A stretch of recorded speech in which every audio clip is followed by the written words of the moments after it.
from the headquarters of Telesur English in Caracas, Venezuela. I'm Carla Gonzalez, and this is From the South.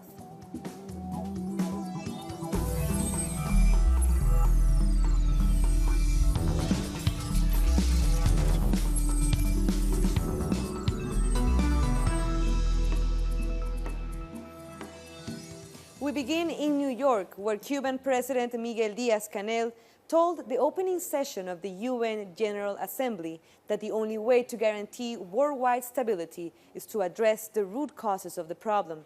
He was speaking at the Special Peace Summit dedicated to the memory of Nelson Mandela. To achieve a world in which peace prevails and to achieve a peaceful solution to conflicts, we must address the underlying causes that create them. The millions who are excluded by an unjust economic order, those who are hungry, those who have to flee wars and the lack of opportunity, to seek lands of abundance, itself built on the pillage of our people. They are the victims of a silent segregation. Díaz-Canel said the best way to honor the memory of Nelson Mandela is to promote the development of the most vulnerable countries. There is still a lot to do to make Mandela's dream come true. The only worthy tribute is to boost the development of disadvantaged countries. Acts more than words. Cooperation, not intervention. Solidarity, not pillage. The Special Peace Summit on the first day of the General Assembly was organized to mark Mandela's centenary. He's been honored as one of the world's greatest leaders. Members have highlighted his fight for human rights and social justice. Mandela was honored for honoring the highest values of the United Nations: peace, forgiveness, compassion, and human dignity. Can you pull the room? Life-size statue of Mandela was unveiled at the United Nations headquarters. The South African President Cyril Ramaphosa attended the unveiling. The statue has been placed in honor of what would have been Mandela's 100th birthday. 20 years ago, almost to the day, President Nelson Mandela addressed the UN General Assembly for the last time. He said, "We must ask a question which might sound naive to those who have elaborated sophisticated arguments to justify their refusal to eliminate these terrible and terrifying weapons of mass destruction. Why do they need them anyway?" Close quotes, he asked. To this day, his question has been met with no satisfactory answer. The truth is that there can be no justification for the existence of weapons that carry with them the potential to extinguish life on this planet. Trinidad and Tobago's Foreign Affairs and CARICOM Minister Dennis Moses paid tribute to the anti-apartheid leader at the Peace Summit. Nelson Mandela is one of the most eminent leaders of our generation. We salute him as a freedom fighter and an icon of reconciliation. Mr. Mandela's life and legacy is testament to the purposes and the principles enshrined in the Charter of the United Nations. That is, to maintain international peace and security, to promote and protect human rights. The Venezuelan foreign minister has warned that a number of countries will try to raise the issue of Venezuela at the United Nations to distract from their own problems. Jorge Arreaza was speaking outside the UN headquarters in New York. Get ready to see how the United States, Colombia, and countries of the Lima cartel are going to use the topic of Venezuela here for everything, to hide the corruption scandals, the increase in narcotics production, their failures in the peace process, and their falling popularity at home. They'll use migration in Venezuela to try hide it all. The Spanish government says it will file a complaint against OAS Secretary General Luis Almagro. The complaint comes in protest to the language that Almagro used against former Prime Minister José Luis Rodríguez Zapatero. The OAS secretary said Rodríguez Zapatero was a moron regarding Venezuela. Zapatero has played a prominent role as a mediator in the attempts to reach an agreement between the government and the Venezuelan opposition. And on Monday night, Nicolás Maduro addressed the nation. Maduro congratulated his ministers on the progress made in the last month of Venezuela's economic recovery program. He also praised both the security services and the Venezuelan public for their role in dismantling the conspiracy behind last month's failed assassination attempt. 3 of those involved were arrested over the weekend. We have more in this report.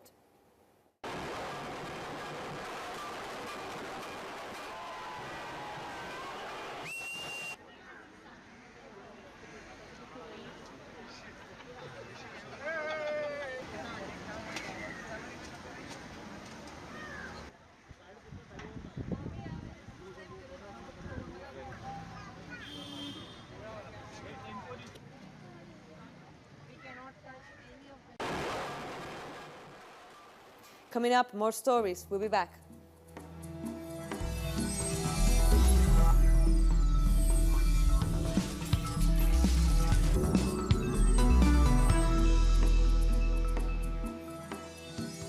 Welcome back.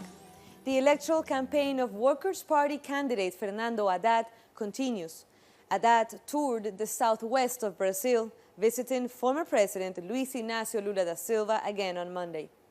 After campaigning activities in northeastern Brazil, the PT candidate made a visit to the former president in Curitiba to reiterate his support and solidarity. After meeting with him, Haddad said that his main objective is to work for the restructuring of democracy in the country. Haddad is expected to wrap up his day attending an event in defense of education, science, and technology. For more on the campaign, we go to our correspondent in Sao Paulo, Ignacio Lemos. According to Evope, the conservative candidate is still in the first stage with 28% of the vote intention. For Fernando Haddad, he has gone up 3 percentage points, now with 22%. Next is the center-left candidate with 11%. The trend is for Haddad to continue to rise in the polls. In the coming days, there will be protests by feminist groups against the Bolsonaro for his sexist and fascist behaviors. That was Ignacio Lemos from Brazil. New protests against the government are taking place in Argentina. People are marching in the capital, Buenos Aires, to reject the agreement that President Mauricio Macri signed with the International Monetary Fund, the IMF. They are angry about austerity policies, as they say this only brings more suffering to the people. Meanwhile, a 36-hour transport strike began on Monday. Trains, buses, subways, and flights will stop operations during the strike. Airlines announced that nearly 80,000 passengers will have to cancel or reschedule their flights. Banks and schools are not working either.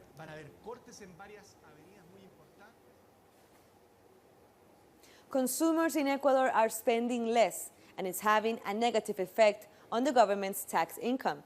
The Internal Revenue Service is reporting a 0.3% decline in added value tax collection.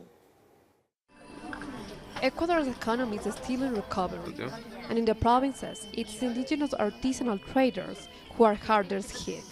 They are experiencing slow sales and significant financial loss. Casi el 50% ha bajado. Our sales have been reduced by almost 50%. Before, we sold a lot. I do not know if it's the competition or the tourism. People simply don't buy as much. El problema que son los aeropuertos. In the artisanal district, you can find wool, sweaters, wooden figures, also costume jewelry, all handmade by locals. Some small merchants also buy from this market for their stores. They too are concerned about the future of their businesses. The economic crisis is affecting the country. I believe it is the main reason consumption is decreasing. There is no work. The food costs too much. There is no work for the elderly. It is something that affects us all. The Internal Revenue Service is reporting that from January to August, 2018 value-added tax collection has been reduced by 0.3% compared to the same period in 2017. Ecuador is going through a time of low economic growth. The economy is expected to grow this 2018 at 1%, and this is an optimistic projection. There is fiscal adjustment, but companies are not investing. There is more emphasis on imports rather than exports. We hope that 2019 will see improvements, because unemployment is a real concern, and people are not buying goods as before. The Ecuadorian government announced a package of austerity measures in a bid to boost the economy and avoid recession. Today, these measures have been rejected by almost all labor unions and workers by extension. Unions have vowed to continue marching against these economic measures. Denise Herrera, Telesur, Ecuador. A community in Honduras is resisting eviction by a gold mining company. Its concession includes the right to remove their loved ones from the local cemetery. Gilda Silvestrucci has a story. Flores Mira Lopez went to visit her mother in the cemetery. She found employees of the mining company taking her mother's coffin to another graveyard. They took my father out of his grave. They already had him out when I arrived. In Asacualpa village, the mining company has a concession of 300 hectares. It's already resulted in transfer of several communities. But residents didn't know it included the cemetery. They drew up this document, and out of the blue, it included the graveyard. Our community never agreed to them exploiting the cemetery. The mining company, Minerales de Occidente, uses open-cast mining and extracts more than 1 billion ounces of gold a year. But the resistance from people who do not want to be moved is growing stronger. I do not want to negotiate, not even with money. They came to find me to negotiate, but I said no, absolutely not. This is in the hands of our lawyers. 3 human rights organizations filed an appeal and blocked the removal of bodies to another cemetery, something that was already happening without the family's consent. Members of the organizations defending the community have received threats. They are the targets of a local campaign describing them as opponents of development. Recently, the Interior Minister said that he would close 2 organizations because they were against development. I want to invite him to come here, where I am, to see the ecological disaster that the mining companies have caused here. Even though the removal of houses is imminent, local residents keep protesting. They say they will not give up. We are here because we do not accept the situation. We do not want money, houses. We do not want anything in exchange for our dead relatives. The mineral company Minerales de Occidente has more than 300 similar concessions in Honduras. It is estimated that the company generates less than 3,000 jobs in the whole country. An indigenous social leader has been killed in Guatemala. Juana Ramirez Santiago was a leader of the indigenous Ixil community. She was shot 4 times after she denounced several threats. She was a prominent figure in the defense of women and human rights.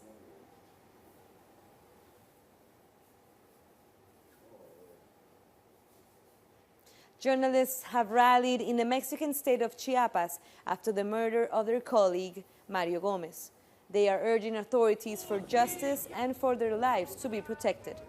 Gomez was killed from 3 gunshots as he was leaving his house.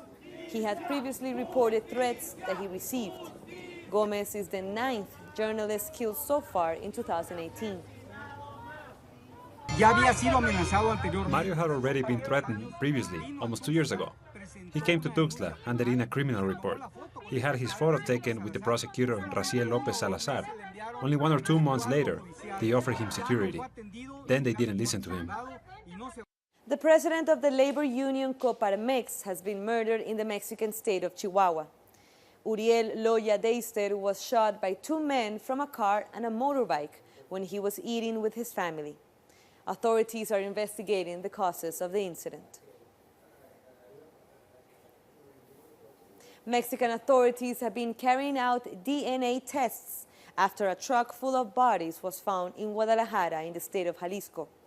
Dozens of people from across the country are heading to the city, hoping to find their missing relatives. They are completing a genetic profile in the hopes of finding a match.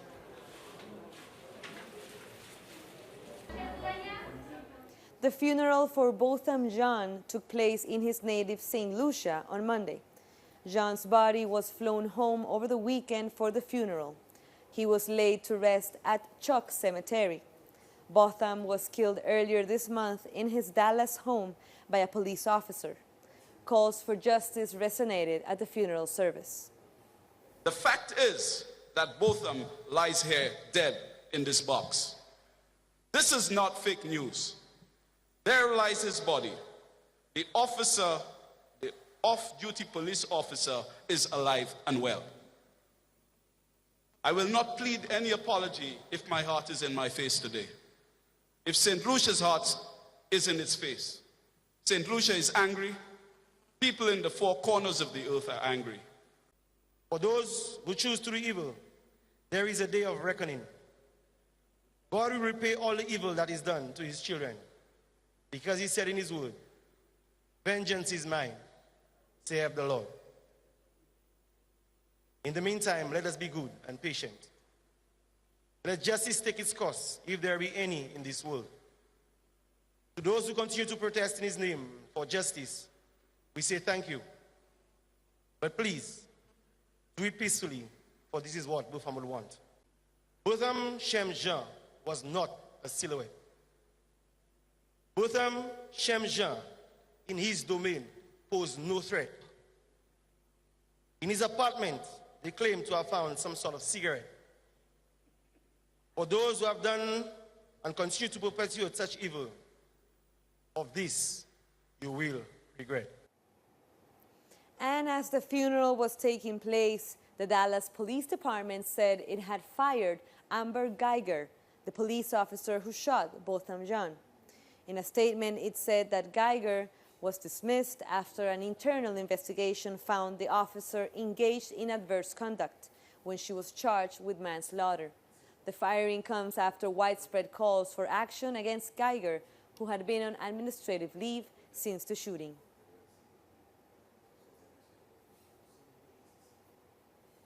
Meanwhile, the Organization of Eastern Caribbean States is standing firmly in solidarity with the family of Botham Jean. The Prime Minister of St. Vincent and the Grenadines, Ralph Gonsalves, who is the OECS chairman, called upon the U.S. to ensure justice. Gonsalves also told the U.S. that their small ranking in global affairs should not lead to false assumptions about the strength of their determination in the fight for justice. We'll take one last short break, but stay with us.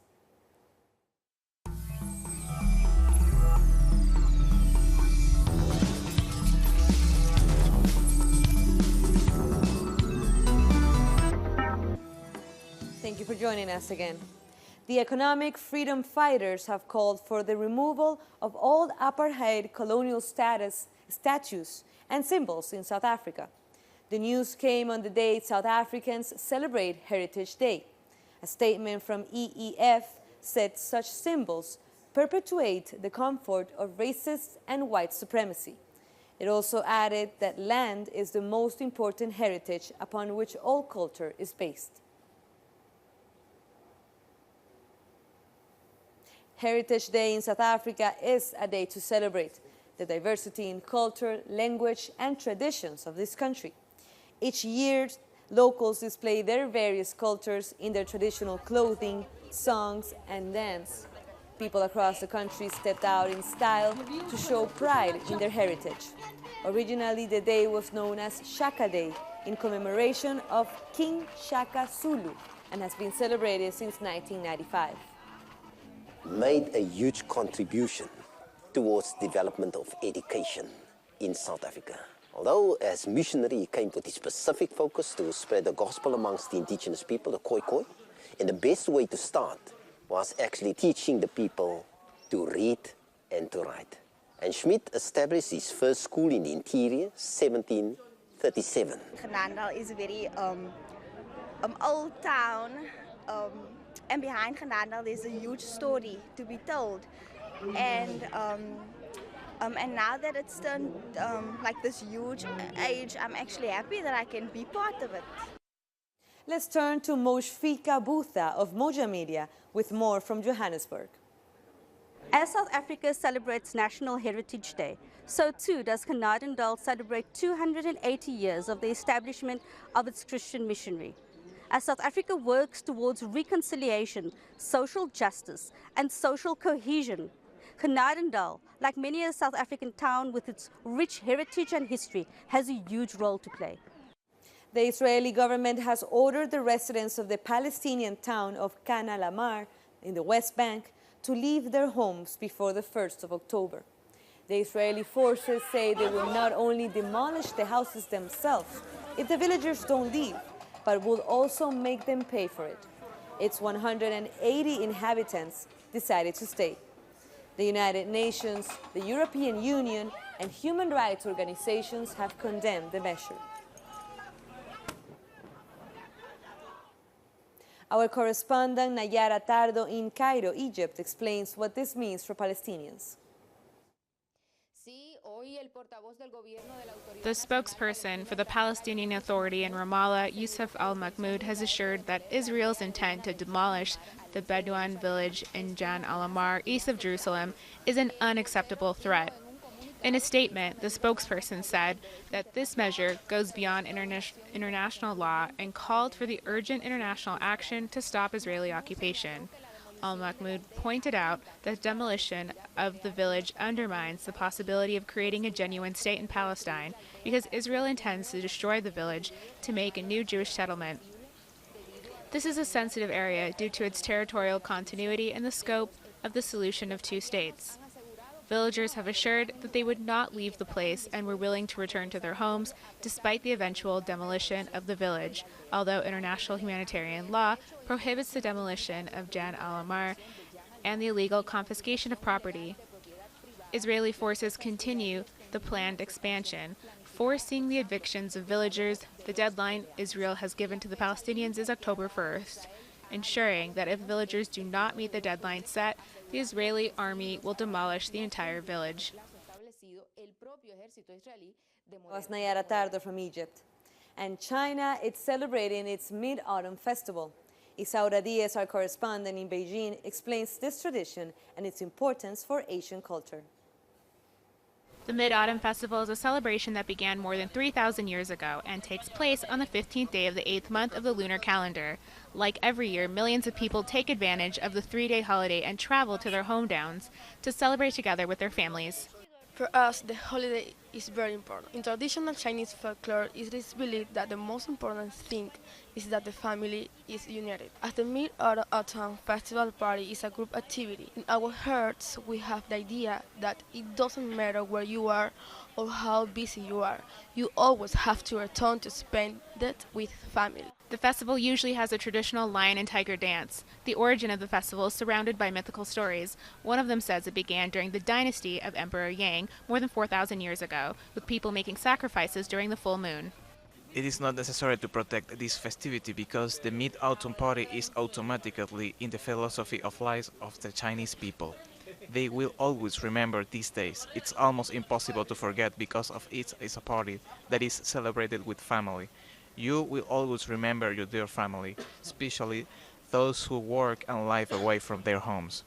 This day is also written in our literature, poetry and songs. It is no longer necessary for people to explain it. Everyone knows that they have to do and what they should buy. Generally, the festival is celebrated with greater emphasis when the night falls, sharing outdoor banquets to celebrate the full moon. But the fundamental piece of the festival is this moon cake, a sweet cake generally rounded, filled with a lotus seed paste that can also contain the yolk of duck eggs, nuts, sesame seeds, or ham, among other ingredients. It's a moment for celebration, family, remembering ancestors, and with the help of red lanterns to thank good harvest and exchange gifts. And with that report on China, we've come to the end of this news brief. But this and many other stories, you can find them on our website, We're at telesurtv.net/English.